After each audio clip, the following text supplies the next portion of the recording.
نحمده ونصلي على رسوله الكريم أما بعد. قال الله تبارك وتعالى: فأعوذ بالله من الشيطان الرجيم. بسم الله الرحمن الرحيم. فحسبتم أنما خلقناكم عبثا وأنكم إلينا لا ترجعون. وقال النبي صلى الله عليه وسلم: من حسن إسلام المرء تركه ما لا يعني. صدق الله العظيم. محترم سامعین، اللہ رب العزت نے ہمیں جتنی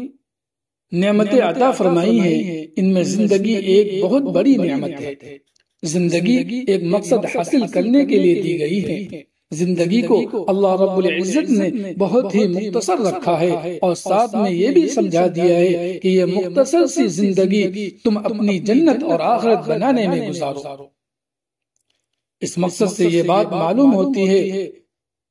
کہ اس مختصر زندگی میں جتنا زیادہ وقت کی قدر کی جائے گی اتنا ہی زیادہ زندگی کا مقصد حاصل کرنا آسان ہوگا،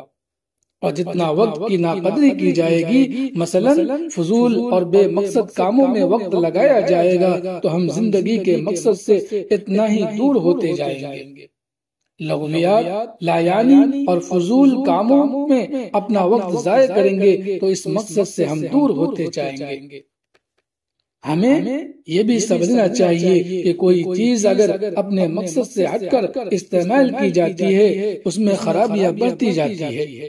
مثلا جوتوں کا مقصد ان کو پہننا ہے تاکہ پیر محفوظ رہے۔ اب اگر کوئی جوتوں کو جیب میں رکھے یا شاپر میں ڈال کر پیادہ گھومے پھرے تو اس کے پیر زخمی ہو جائیں اور کچھ وقت کے بعد وہ چلنے پھرنے سے معذور ہو جائے گا، کیونکہ اس نے جوتوں کے استعمال کو نہیں سمجھا۔ ٹھیک اسی طرح زندگی کا واحد مقصد اللہ کی مرضی اور جنت کا حصول ہے۔ اس مقصد سے زندگی گزاری جائے گی تو زندگی آسان ہوگی۔ پھر ایسے شخص کے لیے عبادت کرنا، نیکی کرنا، صبر کرنا، لوگوں کی خدمت کرنا، حلال کا اہتمام کرنا وغیرہ سب آسان ہو جائے گا۔ اور اگر کوئی زندگی کے مقصد کو بھول کر اللہ ٹلے کرنے میں لگ جائے، پیسہ بنانا، کمانا، اڑانا، گھومنا پھرنا، عالی شان گھر، منصب، شہرت، دولت وغیرہ کو ہی اپنا مقصد بنا لے تو وہ جلد پریشان ہو جائے گا۔ جوانی میں مزے کرے گا، شادی کے بعد گھریلو مسائل کا سامنا نہیں کر سکے گا۔ کچھ وقت کے بعد دولت کی کمی سے گلے شکوے کرے گا اور کچھ وقت کے بعد بیماریوں میں گزار کر اس کا کھیل ختم ہو جائے گا۔ اگر یہ دنیا انہی کاموں کے لیے ہوتی تو اللہ تعالیٰ اس دنیا کو اس قدر مسائل کے ساتھ نہ بناتے، اور اتنی ہی اچھی ہوتی تو زندگی اتنی مختصر نہ بناتے۔ دنیا اور انسان دونوں کی زندگی ختم ہونے والی ہے، تبھی اللہ پاک نے آخرت کا نظام پیدا کیا تاکہ تم یہاں اپنے مقصد کو سامنے رکھ کر تھوڑی سی اچھی زندگی گزارو اور بعد میں جنت جا کر ہمیشہ کے لیے مزے کرو۔ زندگی کیا ہے؟ زندگی کسے کہتے ہیں؟ یہ جو ہماری زندگی کے مختلف دور ہیں، مثلا بچپن، لڑکپن، جوانی، ادھیر عمر، ضعیفی اور بڑھاپا وغیرہ، یہ سب زندگی کہلاتے ہیں۔ اور یہ مختلف دور وقت کی ہی پیداوار ہے، اور وقت جسے ہم گھڑی اور کیلنڈر وغیرہ میں دیکھتے ہیں، جس میں سیکنڈ، منٹ، گھنٹہ، دن، رات، ہفتہ، مہینہ، سال ہمیں نظر آتے ہیں، یہ وقت ہی کی پیداوار ہے اور یہی وقت ہی زندگی ہے۔ زندگی کا ایک سیکنڈ بھی زندگی ہی کہلاتا ہے، کیونکہ یہی سیکنڈ آگے جا کر منٹ، گھنٹے کا سفر طے کر کے کچھ سالوں بعد ہمارا لڑک پر ختم کرتا ہے، اور کچھ زیادہ وقت کے بعد بڑھاپا اور پھر موت تک بھی یہی سیکنڈ لے جاتا ہے، اور زندگی کا عارضی چراغ بجھ جاتا ہے۔ ہو رہی ہے عمر مثل برف کم، ہو رہی ہے عمر مثل برف کم، چپ کے رفتہ رفتہ دم بدم۔ زندگی اور وقت عربی مقولہ ہے کہ الوقت هو الحیاء، وقت ہی زندگی ہے، زندگی وقت سے ہے اور وقت زندگی سے ہے، لہذا جو اچھی اور بامقصد زندگی گزارنا چاہتا ہے وہ زندگی کی قدر کرے، اور زندگی کی قدر کرنے کا آسان طریقہ یہ ہے کہ وقت کی قدر کی جائے، اور وقت کی قدر کرنے کا مطلب اپنے ایک سیکنڈ کی قدر کی جائے۔ یہ سیکنڈ کی قدر کرے گا وہ، جو سیکنڈ کی قدر کرے گا وہ منٹ اور گھنٹوں کی قدر کرے گا، اور پھر اسی طرح دن رات، ہفتہ، مہینہ، سال بھر کی قدر کرنا آسان ہو جائے گا۔ معلوم ہوا کہ جو اپنا سیکنڈ ضائع کرتے ہیں وہ در حقیقت اپنی زندگی ضائع کر رہے ہوتے ہیں۔ حکامہ فرماتے ہیں کہ گھڑی کا سیکنڈ کانٹا ٹک ٹک کر کے ہمیں خبر کر رہا ہوتا ہے کہ میں بظاہر آگے جا رہا ہوں لیکن تمہاری زندگی کم کرتا جا رہا ہوں۔ وقت آگے جا کر ہمیں موت کی طرف دھکیلتا جا رہا ہے۔ عربی محاورہ ہے کہ وقت تلوار کی طرح ہے، اگر تم نے اسے اچھا استعمال کر کے نہیں کاٹا تو یہ تمہیں کاٹ لے گا، اور وقت کی کاٹ ایسی ہے جس سے کوئی نہیں بچ سکتا۔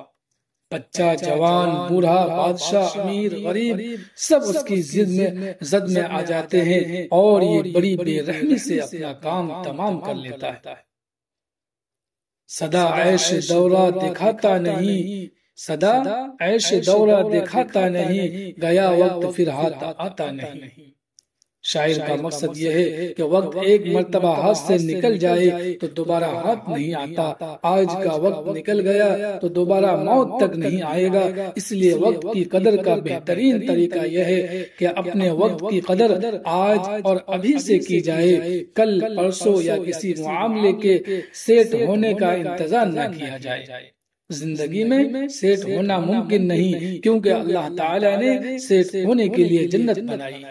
دنیا نہیں۔ یہ تو آزمائش کا گھر ہے، یہاں سیٹ ہونے کا انتظار کرنا فضول ہے۔ سمجھدار انسان اپنے وقت کو سیٹ کر کے اچھی طرح گزارتے ہیں اور مسائل کے ساتھ جینا سیکھتے ہیں۔ در حقیقت یہ سب شیطانی بہانے ہیں کہ پڑھائی سیٹ ہو جائے، نوکری سیٹ ہو جائے، گھر بار سیٹ ہو جائے، کاروبار سیٹ ہو جائے، صحت سیٹ ہو جائے، اور پھر آخر میں یوں ہوتا ہے کہ مردے کو قبلہ رخ رکھ کر آواز لگائی جاتی ہے کہ اب سیٹ ہے۔ جو اپنے آج کی فکر کرے گا اور اپنے عمل کو سدھارے گا اس کا حال خود بخود درست ہو جائے گا، اور جس کا حال درست ڈگر پر ہے تو کچھ وقت کے بعد یہی حال ماضی بن چکا ہوگا، اور اس طرح ماضی بھی ٹھیک ہو جائے گا، اور اسی طرح استقامت کے ساتھ چلتا رہے تو یہی حال مستقبل میں بدل جائے گا، اور اس طرح اب آج اور حال کی فکر کرنے والے شخص کا ماضی، حال اور مستقبل تینوں سنور جائیں گے، اور اسے ماضی کا غم، پچھتاوا، مستقبل کا خوف اور اندیشہ نہیں رہے گا، اور ان سب کا دار و مدار آج اور ابھی کے عمل پر ہے۔ موجودہ دور میں ہمارے وقت کو ضائع کرنے والی سب سے بڑی چیز کوئی دور موجود شے نہیں، بلکہ ہم سب کے جیبوں میں موجود موبائل کی صورت میں چھوٹا سا آلہ ہے جو ہمیں وقت بے وقت اپنے ساتھ مصروف کر لیتا ہے، اور ہم لاشعوری طور پر اس موبائل کے اس قدر عادی ہو چکے ہیں کہ موبائل کے بغیر ہمیں زندگی ادھوری معلوم ہوتی ہے۔ موبائل کے فوائد اپنی جگہ، لیکن ان دو چار فوائد کے چکر میں ہمارے عقائد و نظریات، عبادات و ریاضت، اخلاق و اقدار، معاشرتی تعلقات، اور سب سے بڑی چیز ہماری زندگی اور ہمارا وقت اس بلا جیسی ایجاد نے تہس نہس کر دیا ہے، اور پوری انسانیت کو سوشل میڈیائی مصنوعی انسان میں بدل دیا ہے، جو کہ ریلز اور ویڈیوز کو دیکھتے ہوئے اپنے ناقابل واپسی وقت کو بدترین درجے میں ضائع کرتا جا رہا ہے۔ قرآن کریم میں وقت کی قدر و قیمت اور ایمان والوں کی خوبیاں اللہ رب العزت نے قرآن حکیم میں بہت سے مقامات پر لایانی، لغویات اور وقت ضائع کرنے کی بہت ہی شدت کے ساتھ مذمت بیان فرمائی ہے۔ سورہ مومنون میں اللہ رب العزت ارشاد فرماتے ہیں قد افلح المؤمنون الذين هم في صلاتهم خاشعون والذين هم عن اللغو معرضون، وہ ایمان والے کامیاب ہو چکے جو اپنی نماز میں خشوع کا اہتمام کرتے ہیں اور بے مقصد فضول کاموں کو نظر انداز کرنے والے ہوتے ہیں۔ اللہ رب العزت نے ایمان والوں کی ایک اہم خوبی یہ بتائی کہ وہ ایسے کاموں سے خود کو بچاتے ہیں جن میں نہ دین کا کوئی فائدہ ہے نہ دنیا کا، ایسے کام جن میں وقت بھی ضائع ہوتا ہے اور زندگی بھی ضائع ہوتی ہے۔ سورۃ الفرقان میں اللہ رب العزت نے عباد الرحمن کے عنوان سے اپنے خاص بندوں کی کچھ خوبیاں بیان فرمائی ہے، جن میں ایک خوبی یہ بیان فرمائی وَإِذَا مَرُّوا بِاللَّغْوِ مَرُّوا كِرَامًا، اور جب کسی فضول معاملے کے پاس سے گزرتے ہیں تو وہ وقار کے ساتھ گزر جاتے ہیں۔ اللہ رب العزت ایمان والوں کی یہ خوبی بیان فرما رہے ہیں کہ جب ایمان والوں کا گزر کسی ایسی جگہ سے ہوتا ہے جہاں فضول کام ہو رہے ہوں اور وقت ضائع کیا جا رہا ہو، تو ایسی جگہ سے جب عباد الرحمن گزرتے ہیں تو وقار کے ساتھ وہاں سے رخصت ہو جاتے ہیں، وہاں ٹھہرنا پسند نہیں کرتے۔ اللہ رب العزت سورۃ القصص میں فرماتے ہیں کہ وَإِذَا سَمِعُوا اللَّغْوَ أَعْرَضُوا عَنْهُ، اور جب وہ کوئی بےہودہ بات سنتے ہیں تو اسے ٹال دیتے ہیں۔ ان کے کانوں میں جیسے ہی کوئی فضول بات پڑتی ہے، جیسے غیبت، حسد، غالیہ، بے حیائی کا تذکرہ، گانے بجانے، میوزک وغیرہ، تو وہ ایمان والے وہاں توجہ نہیں لگاتے اور ان کا یہ کہنا ہوتا ہے کہ وَقَالُوا لَنَا أَعْمَالُنَا وَلَكُمْ أَعْمَالُكُمْ، اور کہتے ہیں کہ ہمارے لیے ہمارے اعمال اور تمہارے لیے تمہارے اعمال۔ حساب دینے کی فکر انہیں مجبور کر دیتی ہے کہ وہ اپنے وقت اور اپنی صلاحیت کو غلط جگہ استعمال ہونے سے بچائے، اور پھر کہتے ہیں کہ سلام علیکم لا نبتغی الجاہلین، تم پر سلام ہے،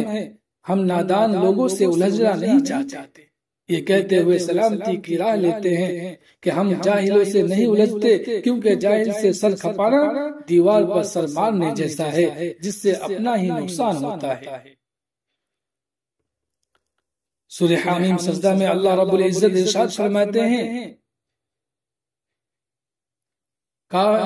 اور کاش تم وہ منظر دیکھو جب یہ مجرم لوگ اپنے رب کے سامنے سر جھکائے ہوئے کھڑے ہوں گے، کہہ رہے ہوں گے کہ ہمارے پروردگار، ہماری آنکھیں اور کان کھل گئے، اس لیے ہمیں دنیا میں دوبارہ بھیج دیجئے تاکہ ہم نیک عمل کریں، ہمیں اب اچھی طرح یقین آ چکا ہے۔ جب انسان اپنی موت دیکھتا ہے تو پھر اس کی زبان پر بڑے ہی عجیب کلمات جاری ہوتے ہیں، کہتا ہے کہ اے رب العالمین، اب تو حقیقت ہم نے اپنی آنکھوں سے دیکھ لی اور کانوں سے سن لی، لہٰذا آپ ہمیں ایک موقع دے کر دوبارہ دنیا میں بھیج دیں، ہم اس دفعہ بھرپور عمل کریں گے۔ اللہ رب العزت جنت کی خوبیاں بیان کرتے ہوئے قرآن کریم میں ارشاد فرماتے ہیں لا تسمع فیہا لاغیہ، جنتی جنت میں کوئی فضول بات نہیں سنے گا۔ لا يسمعون فیہا لغوا ولا کذابا، جنتی جنت میں نہ کوئی بےہودہ بات سنیں گے نہ ہی کوئی جھوٹ۔ رسول اللہ صلی اللہ علیہ وسلم ایک حدیث مبارکہ میں اسلام کی خوبی یوں بیان فرماتے ہیں کہ کسی شخص کے اسلام کی خوبی یہ ہے کہ وہ لا یعنی اور فضول باتوں کو چھوڑ دے۔ مسلمان جب اسلام کا نام لیوا ہے تو اس کے مسلمان ہونے کی بہت سی خوبیوں میں سے ایک بڑی خوبی یہ ہے کہ وہ مسلمان اسلامی تعلیمات پر عمل کرنے کی بدولت فضولیات سے بچنے کی کوشش کرتا ہے۔ دوسری جگہ ارشاد باری ہے، دوسری جگہ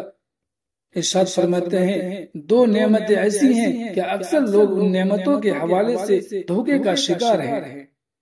نمبر 1 صحت اور نمبر 2 فرصت۔ صحت اور فرصت دو عظیم نعمتیں ہیں، ان کی عظمت وہ لوگ اچھی طرح جانتے ہیں جو برسوں سے بیماری میں مبتلا ہیں، اور وہ جو بے جا مصروفیت کی وجہ سے اپنے خاندان تک کو وقت نہیں دے پاتے۔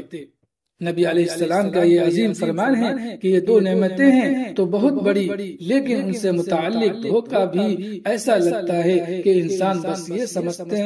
سمجھنے میں اپنے شب و روز سکتا ہے کہ یہ نعمتیں ہمیشہ میرا ساتھ دیں گے اور میں صدیوں ہی صحت مند رہوں گا۔ حالانکہ انسان کی صحت دن بدن ڈھلتی جاتی ہے۔ ایک 18 سالہ لڑکے کے بدن میں جو چستی ہوتی ہے وہ 40 سالہ مرد میں نہیں رہی۔ اسی طرح فرصت کے جو لمحات آج میسر ہیں وہ ہمیشہ نہیں رہیں گے۔ ہم دیکھتے ہیں کہ جیسے جیسے وقت گزرتا ہے ہماری مصروفیت بڑھتی جاتی ہے اور زندگی کے ان لمحات کو یاد کر کے خود کو کوستے ہیں کہ کاش میں فرصت کے لمحات کی کچھ قدر کرتا اور اپنے وقت کو کسی بہتر مشغلے میں لگاتا، کیونکہ آج جب کہ میں بہت کچھ کرنا چاہتا ہوں اور کر بھی سکتا ہوں، لیکن زندگی کے جھمیلے مجھے کچھ اور کرنے ہی نہیں دیتے۔ آپ علیہ السلام کا اشارہ اس جانب ہے کہ اپنی صحت کی قدر کرو اور اپنے بدن کی قوت کو آج ہی سے دین دنیا اور آخرت کی بھلائی کے کاموں میں لگا دو۔ نہ جانے کل پرسوں تمہاری صحت کیسی رہے، اور اس موالتے سے نکلو کہ تمہارے اندر جو قوت و طاقت آج موجود ہے وہ ہمیشہ رہے گی۔ ان قریب تمہاری نظر کمزور، دماغ شل، یادداشت غائب، نقل و حرکت محدود، چلنے پھرنے سے معذوری ہو جائے گی، اور تمہیں پریشر، شوگر، دل، جگر اور معدہ وغیرہ علاج کی فہرست ہے جو تمہیں گھیر لے گی، اور تم اپنے علاج معالجہ میں اس قدر مصروف ہو جاؤ گے کہ تمہیں کسی اور کام کے کرنے کا خیال بھی مشکل سے آئے۔ اسی طرح فرصت کے جو لمحات تمہیں میسر ہیں ان کی قدر کرو، اور فرصت کو زیادہ کمانے، زیادہ عیش و آرام کے چکر میں گواؤ مت، بلکہ ان لمحات کو زیادہ سے زیادہ اپنی آخرت بنانے میں لگا دو، ورنہ ایک وقت آئے گا کہ تمہارے پاس اسباب کی بھرمار ہوگی لیکن ان سے لطف اندوز ہونے کا وقت نہیں ہوگا۔ موجودہ دور میں جن لوگوں کو زیادہ ترقی یافتہ سمجھا جاتا ہے ان کے گھریلو حالات معلوم کر کے انسان حیرت زدہ ہو جاتا ہے کہ کسی نے سالوں سے اپنے بچوں کو نہیں دیکھا، کوئی اپنی ازدواجی زندگی سے محروم ہو چکا، اور کوئی اپنے والدین کی خدمت کے لیے وقت نکالتے ان کے جنازے تک نہیں پہنچ سکتا۔ وہ مصروفیت کس کام کی جو ہمیں کسی کی خوشی میں شریک نہ کر سکے، وہ عیش و آرام کس کام کا جس کے حاصل کرتے کرتے انسان اپنی صحت سے ہاتھ دھو بیٹھے، وہ آرام دہ کمرہ کس کام کا جو ہمیں سکون کی نیند نہ دلا سکے۔ لہذا صحت اور فرصت کے لمحات کی بھرپور قدر کی جائے، اور ان تمام کاموں کو آج ہی سے کیا جائے جن کے نہ کرنے پر کل پرسوں ہم حیران، پریشان اور پچھتاوے کا شکار ہو سکتے ہیں۔ ایک حدیث مبارکہ میں رسول اللہ صلی اللہ علیہ وسلم پوری زندگی کا بہترین نقشہ کھینچتے ہوئے ہدایات جاری فرماتے ہیں کہ 5 چیزوں سے پہلے غنیمت جانو، جوانی کو بڑھاپے سے پہلے، صحت کو بیماری سے پہلے، مالداری کو تنگ دستی سے پہلے، فرصت کو مصروفیت سے پہلے، زندگی کو موت سے پہلے۔ اللہ رب العزت نے تمہیں جوانی کی نعمت سے نوازا ہے تو اس جوانی کی توانائی کو ضائع کرنے کے بجائے اسے اللہ کی رضا میں لگا دو، اس سے پہلے کہ وقت کی تیزی تمہاری جوانی کو کھا جائے۔ اللہ نے تمہیں صحت دی ہے، اس صحت کی نعمت کو اللہ کی عبادت اور اللہ کے بندوں کی خدمت میں لگا دو۔ گناہوں کے دلدل میں گر کر اپنی صحت کو کوڑی مت بناؤ، کہیں ایسا نہ ہو کہ یہ صحت کے لمحات بیماری میں بدل جائیں اور تم بستر سے لگ جاؤ۔ اللہ رب العزت نے تمہیں مال دیا ہے، اس مال کو زکات، صدقات، خیرات، صلہ رحمی اور یتیم، مسکین، محتاج، مصیبت زدہ اور مستحق لوگوں پر لگاؤ۔ اس مال کو اپنی عیاشی یا غرور پر مت اڑاؤ، کہیں ایسا نہ ہو کہ خدا کا قانون حرکت میں آ جائے اور تم راتوں رات غربت کا شکار ہو جاؤ۔ اللہ تعالیٰ نے تمہیں فرصت کے لمحات دیے ہیں، ان کی قدر کرو، اس سے پہلے کہ مصروفیت بہت بڑھ جائے اور بہت تیزی کے ساتھ تم ایسے مصروف ہو جاؤ کہ کچھ کرنا چاہو بھی تو نہ کر سکو۔ اور پھر سب سے بڑی بات، اللہ نے تمہیں زندگی دی ہے، اس زندگی کو موت کے جھٹکے سے پہلے تول کر خرچ کرو۔ لہذا ضرورت اس بات کی ہے کہ اپنے عمل کو آج اور ابھی سے بدلنے کی جستجو کی جائے، اسے کل پرسوں پر ٹالا نہ جائے، اس لیے کہ علماء فرماتے ہیں کہ ہمارے دل میں جب کسی نیک کام کے کرنے کا خیال آتا ہے تو یہ خیال در حقیقت اللہ کی طرف سے مہمان ہوتا ہے، اور ہم سب جانتے ہیں کہ مہمان جب میزبان کے پاس جاتا ہے اور وہ میزبان اچھے سے مہمان نوازی کرتا ہے تو مہمان کا دل کرتا ہے کہ میں دوبارہ جاؤں، اور اگر میزبان اپنے مہمان کو نظر انداز کرے تو مہمان بدظن ہو کر دوبارہ اس میزبان کے پاس جانا پسند نہیں کرتا۔ اسی طرح جب دل میں نیکی کا خیال آتا ہے تو یہ بھی اللہ کی طرف سے ایک مہمان ہوتا ہے، اگر اس پر عمل کیا جائے تو یہ خیال بار بار آتا ہے، اور اگر اس خیال کو جھٹک دیا جائے اور یہ کہہ کر ٹال دیا جائے کہ کل یا پرسوں کروں گا، ذرا میرا فلاں کام ہو جائے، ذرا یہ مصروفیت نمٹ جائے، لہذا جب اپنے بہانے کیے جاتے ہیں تو وہ خیال مایوس ہو کر چلا جاتا ہے، اور پھر اتنے اچھے خیالات بار بار نہیں آتے۔ ایک مختصر سا قصہ کہیں پڑھنے کو ملا کہ ایک شخص نے سونے سے پہلے ارادہ کیا کہ کل صبح اٹھ کر توبہ کروں گا اور اپنے آپ کو بدلنے کی کوشش کروں گا۔ یہ ارادہ کر کے وہ سو جاتا ہے، لیکن زندگی وفا نہیں کرتی اور وہ صبح اٹھ نہیں پاتا۔ اس کا کل کا ارادہ ایک ناکام ارادے میں بدل جاتا ہے، لہذا عمل کی اصل قوت یہی ہے کہ جب اس کا ارادہ کیا جائے تو اسی وقت اس کو کیا جائے۔ شیطان جب کسی مسلمان کو وسوسہ دیتا ہے تو اسے کبھی بھی یہ نہیں کہتا کہ تم نماز نہ پڑھو، بلکہ وہ یوں کہتا ہے کہ نماز پڑھنا بہت اچھی بات ہے، ضرور پڑھنی چاہیے، لیکن تم کل سے پڑھ لینا، جمعے کے مبارک دن سے نہا دھو کر شروع کر دینا، یا رمضان المبارک کے مہینے میں شروع کر دینا، اور وہ کل موت تک دوبارہ نہیں آتا۔ سمجھنے کی بات یہ ہے کہ ہم اپنے اوقات کو تقسیم کریں کہ ہم نے آج کے دن 24 گھنٹوں کو کس طرح استعمال کرنا ہے۔ 24 گھنٹے کوئی کم وقت نہیں، وقت میں بے برکتی کی سب سے بڑی وجہ وقت کو منظم نہ کرنا۔ کس وقت کیا کرنا ہے یہ طے ہونا بہت ضروری ہے۔ اگر ہم اپنے موڈ کے مطابق کاموں کو کرتے رہیں گے تو وہ کام کبھی ٹھیک سے نہیں ہو سکے گا، اور پھر اس ایک کام کی وجہ سے دوسرے بہت سے کام متاثر ہو جائیں گے۔ کامیاب زندگی گزارنے کے لیے لازم ہے کہ اپنے وقت کو اس انداز سے تقسیم کیا جائے کہ اس میں کوئی بھی ضروری مصروفیت رہ نہ جائے، بلکہ سب معاملات کو ضرورت کے مطابق وقت دیا جا سکے۔ کسی ایک کام کو زیادہ وقت دینا اور دوسرے کام کو معمولات سے خارج کرنا ناکام طرز زندگی کی علامت ہے۔ سب سے پہلے وقت کی قدر کا احساس اپنے اندر بیدار کیا جائے، اپنی زندگی کا مقصد سمجھا جائے، مجھ میں کس کام کے کرنے کی صلاحیت زیادہ ہے اسی کو اپنا نصب العین بنایا جائے۔ دن بھر میں کچھ نہ کچھ سیکھنے کے لیے ضرور وقت نکالا جائے، چاہے وہ کورس، مطالعہ، صحت کی صورت میں ہو یا کسی اور مناسب شکل میں۔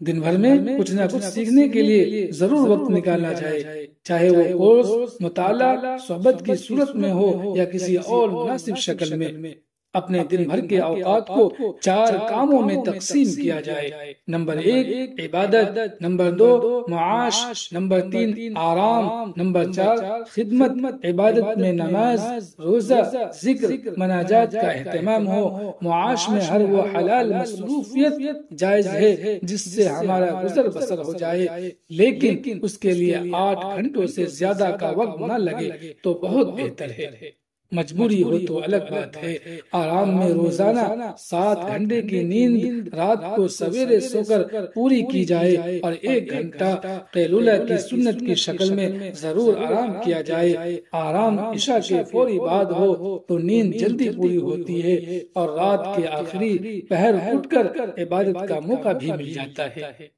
اور بعض اوقات بہت سے ضروری کام بھی فجر سے پہلے بآسانی ہو جاتے ہیں، جیسے تلاوت، مطالعہ وغیرہ۔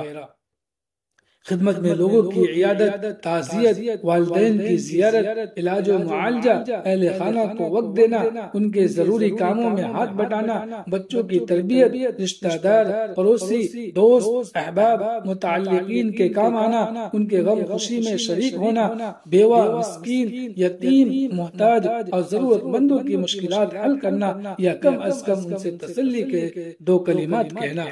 اس کے ساتھ ساتھ دعوت و تبلیغ، تعلیم و تربیت، تصنیف و تعلیف، تحقیق و تدریس، سیاست و جہاد، رفائی اور فلاح و بہبود کے مختلف سلسلے جن سے